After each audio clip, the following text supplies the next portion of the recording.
Sejam bem-vindos ao Ensaio Geral da Renascença. Estamos hoje ao vivo no Teatro Nacional Dona Maria II para aqui, dentro do teatro, falarmos sobre o teatro fora de portas. Porque pelo país há muitas salas de espetáculo, porque há público que está fora dos grandes centros, é para eles que também se faz teatro. E é sobre isso que hoje falamos. Nesta semana em que queremos prestar homenagem sentida à memória de Jorge Silva Melo, um dos grandes senhores do teatro que nos deixou esta semana e que muito deu ao teatro português, só o poderíamos fazer falando desta arte do palco. Connosco para a conversa temos Pedro Penin, já cá esteve no Ensaio Geral, mas não na condição que agora tem de ser diretor artístico do Teatro Nacional Dona Maria II. Temos também Sandra Faria, diretora da Força de Produção, empresa que tem agora a gestão privada do Teatro Maria Matos, em Lisboa. Juntamos também o testemunho de Joaquim Ribeiro, ele é diretor artístico do Centro de Artes do Espetáculo de Porto Alegre, que hoje viajou até nós. Sejam bem-vindos os três, muito obrigada por estarem aqui no Ensaio Geral. Queria começar por perguntar ao Pedro Penin, vão sair daqui com programação, estão também neste momento já fora, criaram a rede Eunice, é uma espécie de tentáculos. Pedro, neste momento, esses tentáculos estão em vários teatros. No fundo, que ideia é esta de levar o teatro para fora, esta missão do Teatro Nacional para fora daqui só da Sala de Lisboa? Começa justamente com essa palavra, missão. Porque, de facto, o Teatro Nacional Dona Maria II não é um teatro de Lisboa, é um teatro nacional. E esta ideia, que não é propriamente uma ideia nova, porque o Teatro Nacional sempre fez digressões, no tempo em que a Amélia Rei Colasso era aqui diretora, eram famosas as digressões do verão, onde os espetáculos circulavam pelo que se chamava a província antes, não é? Essa ideia de levar os espetáculos de Lisboa à província. Houve uma montagem histórica no Mosteiro da Batalha, ao vivo, ao luar, que é uma montagem da Castro, também muito conhecida e que muita gente fala sobre isso. Depois digressões ao Brasil, que era também uma coisa muito comum. Muito recentemente, de facto, criámos a Rede Eunice, que é justamente essa possibilidade de descentralização do trabalho que é apresentada aqui em Lisboa e que, mais uma vez, dizendo que é um teatro nacional, deve ser visto por todo o país, e nós temos essa obrigação, ou seja, essa ideia de missão é também uma ideia de obrigação de mostrar a todas as populações aquilo que acontece no Teatro Nacional, que deve ser exemplar e que deve ser um espelho da atividade teatral portuguesa e que por isso deve ser vista em todo Portugal. Mas este novo projeto, em 2023, porque vamos estar fechados para obras, uma obra de renovação bastante extensa, permite-nos criar aqui esta janela de oportunidade, que é ao mesmo tempo inédita, porque nunca aconteceu desta forma, um ano inteiro fora de portas, mas ao mesmo tempo histórica, porque estamos a falar de um ano em que o teatro de facto vai estar em toda a nação. Neste momento, a rede Eunice AGEAS tem espetáculos, por exemplo, agora em breve já em Faro, também para que as pessoas que nos ouçam tenham a percepção de que podem ver teatro, no fundo, com esta marca do Nacional, em vários pontos. Sim.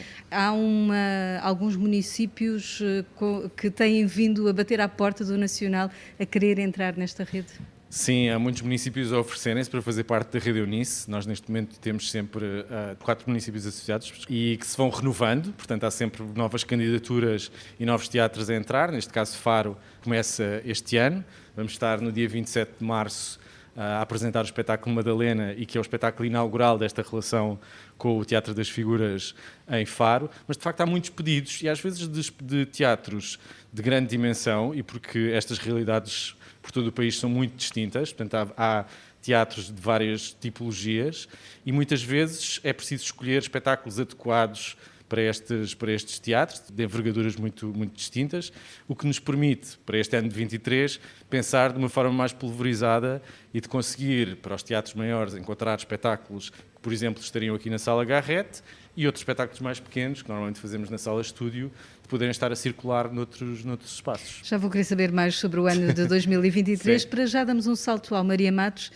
Sandra Faria está em cena agora, o Última Hora, foi uma peça que estreou aqui na Sala Garrett do Dona Maria. Já vamos falar sobre esta ideia de estarem nesta rede, mas quero também saber um bocadinho sobre esta peça, porque é uma peça que é muito atual, que tem muito a ver com esta questão dos média, este desafio desafio que enfrentam hoje com o digital, para que o público também ainda possa ver até à próxima semana, última hora, que peça é esta, Sandra? É mais do que a próxima semana, é até dia 27, 27, Dia Mundial do Teatro, e esta peça é a primeira peça de uma iniciativa que foi proposta pelo antigo diretor artístico do Teatro Nacional Dona Maria II, o Tiago Rodrigues, que inaugurámos um programa, uma iniciativa chamada Dona Maria Matos. Não pertence à Rede Eunice, tem a ver com esta nova ideia que o Tiago me apresentou e que eu acolhi logo da melhor forma, que é dar um bocadinho mais visibilidade a peças que aqui no Nacional estão em curtas temporadas ou temporadas mais breves e que possam ser vistas por mais gente. O Teatro Maria Matos,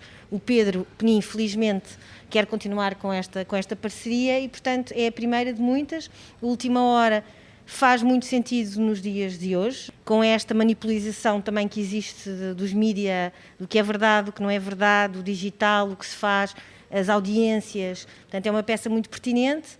Situação da guerra também. Sim, não é? Situação que da Guerra, transforma exatamente. ainda outra leitura. É uma encenação do Gonçalo Amorim. Tivemos 2 meses, vamos estar 2 meses e meio em cena e o público ainda pode assistir até dia 27, de quinta a domingo. E é uma peça que tem, entre outros, a Maria Rueff, o Miguel Guilherme, Guilherme. João Grosso, Geneve, Vale a pena, de facto, ver. Um dos palcos que integrou recentemente a Rede Eunice foi o Centro de Artes do Espetáculo de Porto Alegre. Joaquim Ribeiro, que diferença veio fazer à programação esta integração na Rede Eunice? Que mais-valia trouxe? Veio fazer muita diferença porque se enquadrou num período também ele muito particular. Nós sofremos um pouco, aliás, acho que todos os teatros do interior sofreram um pouco com a crise financeira de 2012, por quebras orçamentais afetas ao teatro e também por quebras de público que acabaram por ir ao teatro.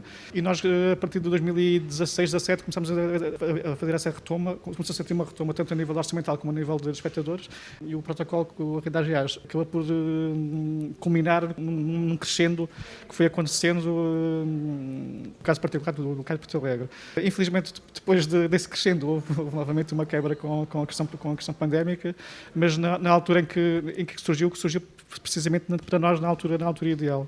Já agora também gostava de falar que o Última Hora vai estar até ao final deste mês, vai passar para Porto Alegre no dia 14 de maio. Quem está na zona do Alentejo poderá ter a oportunidade. Também poderá ir a Porto Alegre ver a Última Hora. Pedro Penin, já aqui falou um bocadinho sobre o próximo ano atípico que o Nacional vai ter, vai de facto fechar para obras, mas isso não quer dizer que pare, vai andar por todo o país.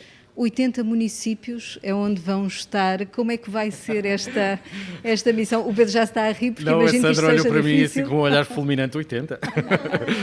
São Sim. estreias, são novidades, é um trabalho, como a Sandra também aqui dizia, em parceria. É o um que trabalho irão fazer. em parceria, porque, por exemplo, esta lógica que eu estava a falar do tempo da Dona Amélia de ir para a província, ela já não existe, não é? Já não existe essa província. Portugal é um país com algumas desigualdades, sobretudo entre litoral e interior, e por isso faz-nos ainda mais sentido estarmos mais nessa zona onde a acessibilidade é mais difícil, e como Teatro Nacional ter também essa missão de levar teatro a sítios que têm menos possibilidades. Mas, de facto, essa ideia dos 80 municípios é uma forma de estar espalhado por todo o território e dessa divisão territorial. Ilhas incluídas, com certeza, sim, também.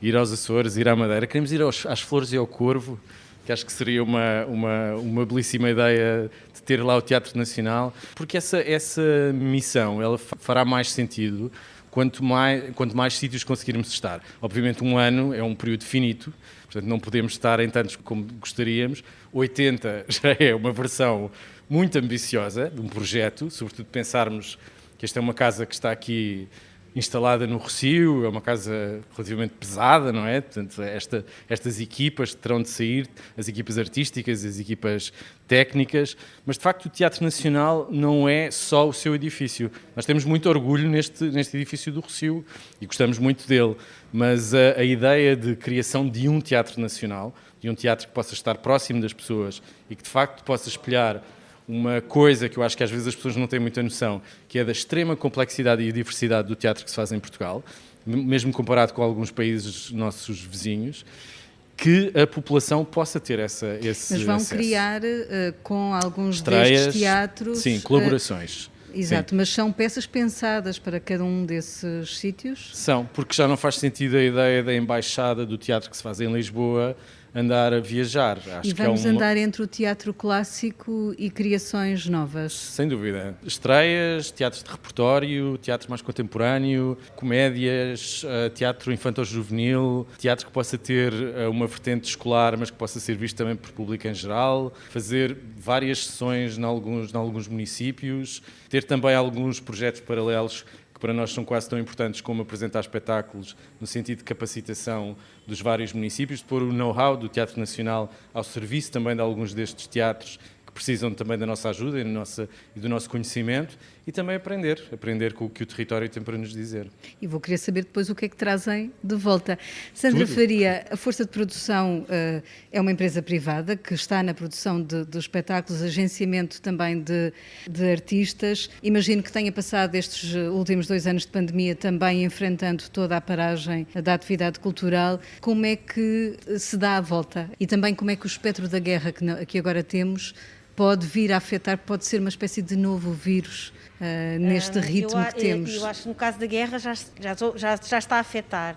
A Força de Produção em Lisboa tem a gestão de 2 espaços, o Teatro Vilaré e o Teatro Maria Matos, e ainda está com uma coprodução com o Teatro da Trindade. Portanto, neste momento temos 3 peças em Lisboa em cena. E notámos, desde que existe a guerra, que as vendas de bilhetes tiveram uma quebra muito grande. Acho que é normal isso acontecer, é normal, nós somos inundados 24 horas por notícias que só dão guerra, com notícias que os preços vão subir, com notícias de crise económica, e é natural que o público seja um pouco mais contido, principalmente em peças de temporada. Se calhar num espetáculo de um dia, de um cantor, de uma banda que vem cá e que é a única oportunidade, esse espetáculo esgota. No caso de temporadas mais longas, começam a sofrer esses efeitos colaterais. Em relação à pandemia, como é que se ultrapassa uma pandemia? Nunca se tinha pensado nisso, não é? Nunca vivemos, não há planos, não há estratégias, portanto, eu acho que o mais importante a aprender, que no nosso caso mais sofremos, é falta de planeamento, não sabemos o que é que vai acontecer, mesmo as próprias regras governamentais. Nós não somos como a restauração ou hotelaria, que é na segunda-feira abrem os restaurantes e as pessoas vão a umas compras e abrem o restaurante. No nosso caso não funciona assim. É preciso pensar. É preciso ensaios, é preciso divulgar, é preciso... E, portanto, por outro lado, a pandemia vem-nos mostrar que as políticas culturais do país falharam completamente desde o 25 de Abril. Eu acho que foi mais evidente com a pandemia. Antes estávamos todos numa situação de o comboio está a andar e vai-se trabalhando e vai-se fazendo. E de situações precárias, de situações de que as pessoas não dão a importância devida à população, à cultura. Portanto, há um trabalho de fundo muito grande a fazer. Acho maravilhoso este projeto nacional, mesmo incrível e muito bonito, e parabéns por ele. Espero que tenham um maior sucesso com ele, vão ter de certeza, porque é preciso trabalhar em conjunto, como o Pedro disse, é preciso juntar a educação, juntar a economia, juntar a cultura e fazer um trabalho profundo da população ter acesso, porque normalmente a música tem, durante o verão, estas gratuitidades muito grandes com as festas das cidades e com os concertos, e portanto estão cheios e são gratuitos. O teatro sofre um bocadinho, é um bocadinho o parente pobre nestas situações. Quer perceber com o Joaquim Ribeiro como é que é este público do teatro, mas também dos espetáculos em Porto Alegre, porque é uma realidade distinta da realidade aqui de Lisboa. De que públicos é que tem para uma coisa e para outra? É o mesmo público que se move para todas as iniciativas culturais? Não é o mesmo público. Os públicos são distintos, tanto para teatro como para música mais erudita ou mais popular, mas são públicos distintos para cada uma das coisas. Nota-se isso perfeitamente. Temos uma articulação muito próxima com as escolas, com tudo o que são escolas do Conselho e até algumas fora do Conselho, e tentamos fazer essa transversalidade de públicos entre uma e outra, entre as atividades. O fator da educação. A programação do Joaquim é uma programação também muito eclética, porque os espetáculos da Força de Produção vão muitas vezes a Porto Alegre, como vão outros espetáculos do Teatro Nacional e de outras entidades. Portanto, é um trabalho que eu acho que é muito importante num teatro municipal, da diversidade que apresenta ao seu público. Só eu penso mesmo que a única solução será mesmo uma proposta o mais eclética possível. Nós temos um grande auditório, um pequeno auditório e um espaço de café-concerto, e acabamos de fazer um espetáculo no grande auditório um pouco mais abrangentes, a nível de público e também a nível de condições técnicas. Fazemos espetáculos mais mediáticos e mais apelativos a um público mais geral, e depois fazemos no pequeno auditório uma programação mais erudita, e depois no café-concerto uma programação mais para um público mais jovem e temos de gerir a programação nestes 3 espaços para diferentes tipos de público. Pedro Penin, fiquei com a curiosidade de saber, depois desse 2023 em que vão andar pelo país, o que é que vão trazer de regresso a casa? Ou seja, também vão querer mostrar em Lisboa, se calhar, alguma das coisas que ficou da criação de um ano? Sim, aqui há um bocadinho uma inversão do que é habitual, porque os espetáculos estreiam em Lisboa e depois é que circulam pelo resto do país. No caso desta nossa programação do Teatro Nacional, eles vão estrear fora de Lisboa. Lisboa vai ficar a querer ver esses espetáculos e só vai poder vê-los em 2024, mas acho que só fará bem alimentar um bocadinho esta relação de amor que os lisboetas têm com o Teatro Nacional, ela suspender-se durante um ano para depois voltar ainda com uma energia renovada. Porque a ideia não é só porque não temos casa durante um ano que precisamos da casa dos outros. É o que é que pode ficar depois em 2024 nestas relações que se estabelecem com os vários municípios e delas se poderem manter, e esta relação se poder manter, não só com o Teatro Nacional, mas com outras companhias, com a força de produção, com produtoras, com companhias independentes, desta relação muito alavancada também agora com este apoio aos cineteatros, poder ser uma realidade cada vez mais efetiva. A Sandra Faria foi a primeira pessoa a trazer aqui a palavra parceria e ela ficou-me também na cabeça porque, de facto, hoje, aliás, já há alguns anos que a realidade das parcerias e das coproduções é uma constante na cultura em Portugal, é fundamental para se poder, muitas vezes, fazer alguns tipos de espetáculos. Aliás, ligando com a pergunta anterior, mas João, como é que se passa uma pandemia? Passa-se a não esperar que os outros façam por nós, tentar sermos nós a criar as condições para trabalhar. Nunca esperei que existissem milagres que resolvessem a situação pandémica. E eu acho que é fundamental e a pandemia veio evidenciar mais, que nós temos que criar parcerias em várias áreas. Vão fazer com que os objetivos se atinjam mais rapidamente, de maneira mais feliz, e a força de produção tenta fazer isso ao máximo no seu trabalho dia-a-dia, não só em Lisboa, como de norte a sul. E, por exemplo, o que o Pedro está a dizer que este público amante do Teatro Nacional, que vai ficar sem ele, pode não ficar, porque estas pessoas podem, de repente, querer ir ver um espetáculo a Porto Alegre, por exemplo, e vão conhecer a cidade e, portanto, não é só a parte cultural, a meu ver, que tem essa mais-valia, mas também a canalização de pessoas daqui que podem ir para o resto do país. Acho que pode acontecer. Que é uma coisa que, felizmente, acontece com alguma frequência. Sim. Ou seja, as pessoas vão passar um fim de semana, por exemplo, a Porto Alegre e querem perceber o que é que há para ver, por exemplo? Acontece mais, o que eu sei que acontece é muita gente que vai, de propósito, ver um determinado espetáculo a Porto Alegre e acaba por ficar mais um dia. E vão ao restaurante e vão... Gera isto economia. É importantíssimo, exatamente. Vamos, no ensaio geral, escutar agora as perguntas que Guilherme de Oliveira Martins deixou para os nossos convidados, o nosso colaborador do Centro Nacional de Cultura. Permitam-me hoje, ao regressar ao Teatro Nacional Dona Maria II, que faça 3 breves perguntas e uma invocação. Que é o teatro, senão uma permanente recordação da memória? Que são as personagens, senão figuras em procura de um autor, sejam elas Ricardo III ou Mofina Mendes? A Pedro Penin, com votos de um bom trabalho, pergunto: a ideia de circulação de espetáculos pelo país constitui uma sementeira itinerante com uma especial ambição. Como motivar públicos tão diferentes, de modo a cuidar da boa comunicação pela qualidade do idioma e a tornar o teatro e a vida fatores de criatividade, de reflexão e de riqueza cultural. O recente relatório sobre as práticas culturais obriga-nos a trazer o público ao teatro através de estratégias inteligentes. A Sandra Faria pergunto como tornar o teatro um lugar de encontro capaz de nos fazer compreender que não há teatro sem valorizar a nossa voz ao encontro das vozes dos outros. Pela arte vivemos e fazemos viver quem não nos pode ser indiferente. E a Joaquim Ribeiro, sobre a importância do Centro de Artes de Porto Alegre, pergunto como a itinerância pode ser o diálogo onde todas as artes se encontram. E para todos deixo a sentida invocação de um exemplo, como Jorge Silva Melo, que agora nos deixou, pode ser lembrado como exemplo de uma vida que fez do teatro oportunidade para fazer da cultura uma permanente interrogação da eternidade.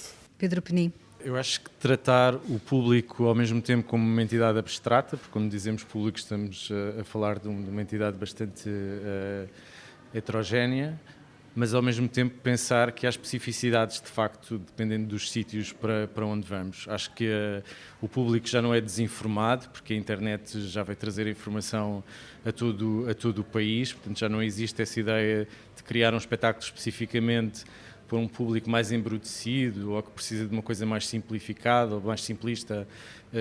Essa lógica paternalista já não faz sentido, mas acho que faz muito sentido dialogar, sobretudo com os programadores que conhecem muito bem as suas populações, no sentido de perceber o que é que elas já viram, o que é que querem ver e o que é que ainda não conhecem e não sabem ainda que querem ver, mas que poderão ver. Sandra Faria. O teatro não faz sentido sem público, não é para o público que nós trabalhamos e a Força de Produção trabalha para o público. Portanto, para mim não há teatro comercial, erudito, contemporâneo, experimental. Há bom teatro e mau teatro. O preconceito relativamente ao teatro comercial, para mim não faz sentido. Eu não tenho subsídios, vivo do público e, portanto, preciso sempre ter espetáculos e peças para o público. O grande desafio, neste momento, que eu sinto em como chegamos ao público e como temos esse canal de comunicação, é mesmo a comunicação, é mesmo a divulgação. É muito difícil hoje em dia, existe muito ruído, as pessoas andam a uma velocidade muito grande e têm acesso à informação muito rápida e, portanto, como é que nós vamos fazê-las sair de casa, quando têm em casa a internet, as televisões, os canais de cabo, etc., uma panóplia de meios ao seu dispor, como é que as pessoas compram um bilhete e saem de casa para ir ao teatro. E como é que nós chegamos a essas pessoas, como é que nós chegamos às diferentes pessoas, às diferentes faixas etárias. Este, sim, eu acho que é o desafio do presente, porque um dos grandes problemas de alguns espetáculos não terem mais público, quanto a mim, é a divulgação e não a qualidade do espetáculo em si. As pessoas não sabem que o espetáculo está em cena, se o soubessem, talvez tivessem vontade de sair de casa e comprar esse bilhete. Portanto, como é que se chega, como é que se trabalha essa divulgação? Quando os meios de comunicação social cada vez têm menos espaço para a cultura, quando as pessoas têm menos atenção e paragem no tempo para ver e para olhar e para observar o que está à sua volta e, portanto, esta sim para mim é a grande preocupação do presente e se calhar dos próximos tempos futuros. Joaquim Ribeiro. Em relação às itinerâncias, é claro que elas são super importantes, de diversas maneiras e formas.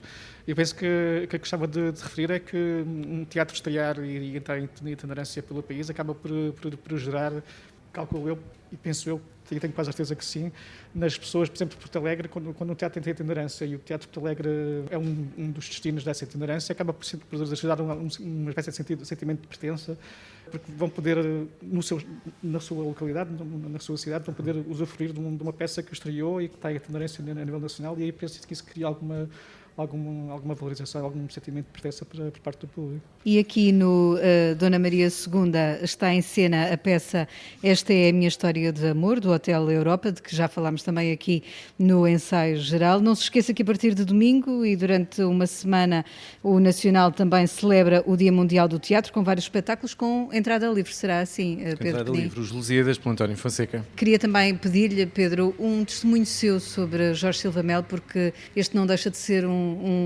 uma semana muito triste para o teatro. Perdemos, de facto, um senhor do teatro português. Que legado é que ele deixa também ao Nacional e ao teatro em geral?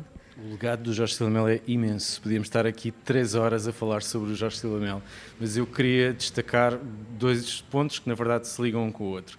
Um foi um espetáculo que ele fez que, para mim, foi absolutamente revolucionário, que se chamou António, um Rapaz de Lisboa, que depois o transformou em filme e que mudou para sempre o panorama teatral português. E a sua relação com os mais jovens. E esse espetáculo tinha essa relação de uma forma muito presentificada, porque havia muitos atores que estavam a começar e começaram com essa peça. Essa generosidade de chegar cada vez mais aos mais jovens, dar voz, não só a atores, mas também a autores, a encenadores, a tradutores, olhar toda a máquina do teatro da forma como ele o fazia e porque ele próprio já tinha passado Já tinha sido ator, tradutor, encenador, cortava bilhetes, fazia tudo no teatro e essa ideia dessa diversidade, dessa pluralidade vai ficar por muitos e muitos anos. Agradeço a Pedro Penin, Sandra Faria, Joaquim Ribeiro terem estado no ensaio geral aqui gravado ao vivo no Teatro Nacional Dona Maria II. A assistência técnica foi de Rui Fernandes. Voltamos de hoje a 8 dias. Tenham uma boa noite e um bom fim de semana.